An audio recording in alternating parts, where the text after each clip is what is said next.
যেই এনার্জিতে আপনি যাবেন, যে ফ্রিকোয়েন্সিতে ভাইব্রেশনে আপনি যাবেন, আমি এখানে এসছেন। একটা সাগর, প্রকৃতি, গাছপালা, বাতাস। যদি আপনি চোখ বন্ধ করে এই বাতাসকে নিজের ভেতরে নেন, তাহলে আপনার বাতাসের ফ্রিকোয়েন্সি ও ভাইব্রেশন চেঞ্জ হয়ে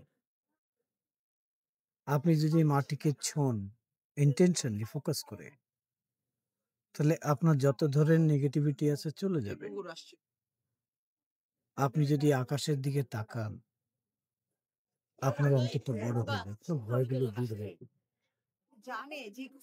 প্রকৃতি তো দিচ্ছে আপনাকে, হুম, আপনি কি নিচ্ছেন?